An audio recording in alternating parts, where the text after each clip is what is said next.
Good morning to you today. From John 20:29, I read this. Jesus saith unto him, Thomas, because thou hast seen me, thou hast believed. Blessed are they that have not seen and yet have believed. Most of us are familiar with the story of Thomas. Sometimes he's called Doubting Thomas. Thomas really was an apostle of great faith, but he had trouble believing in the resurrection until he had seen Jesus with his own eyes. And you see what happened when Jesus came to him. Okay, he didn't just rebuke him. He actually shored up Thomas's faith by doing those things, letting him touch the prints in his hand and the where the sword had pierced in his side, or spear, I guess, had pierced in Jesus' side. So you see two elements here. Jesus is at one time, shoring up the faith of Thomas, but he's also saying, I want you to believe without seeing. And this is a great example for us today.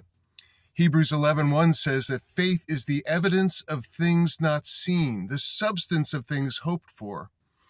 And so what we know is that we are praying for an answer, something that we don't have in our hands. I mean, if we have it in our hands, why are we asking for it? So that wouldn't make sense, would it?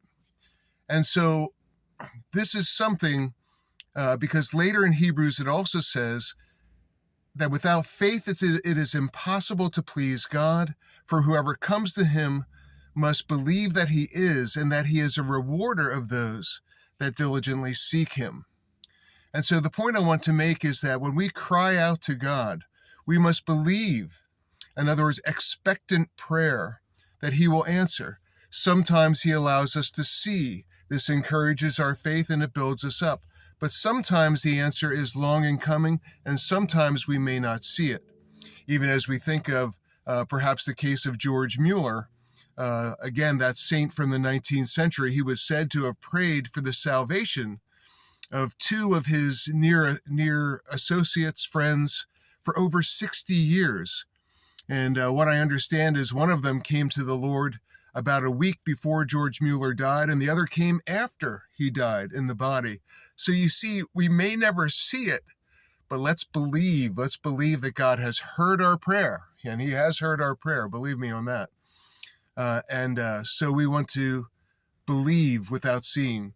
Years ago, I was working in a department store that was near our home, probably about a 12 or 13 minute walk.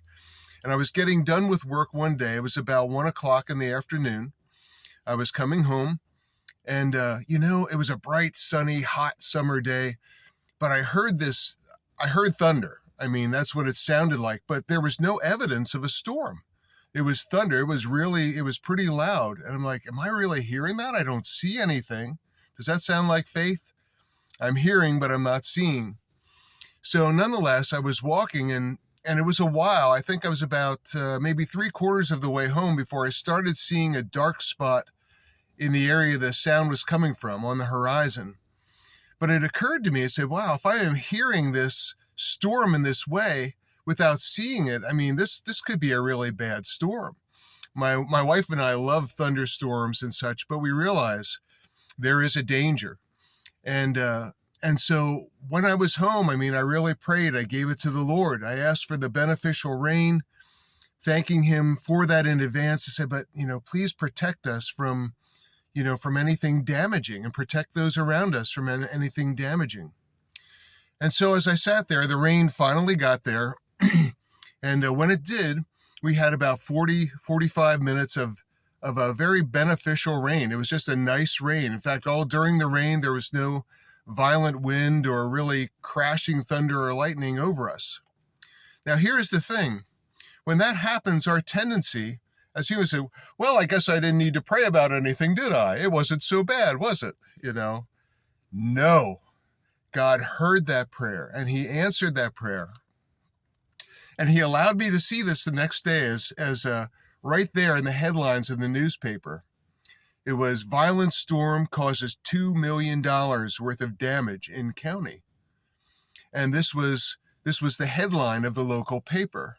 Not only that, my wife at work, one of her co-workers said over 100 trees on his property had been down during the storm. Another worker had her home fallen on by a tree. And we also knew of one woman who had heard a crash in her backyard during the storm.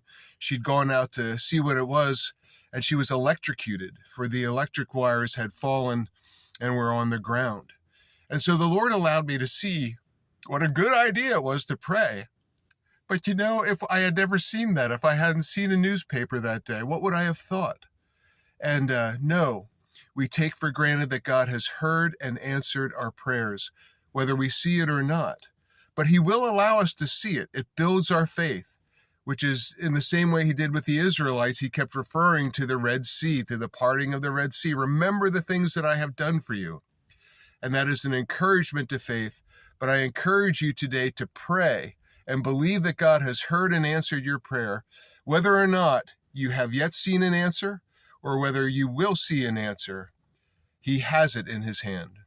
May God bless you today.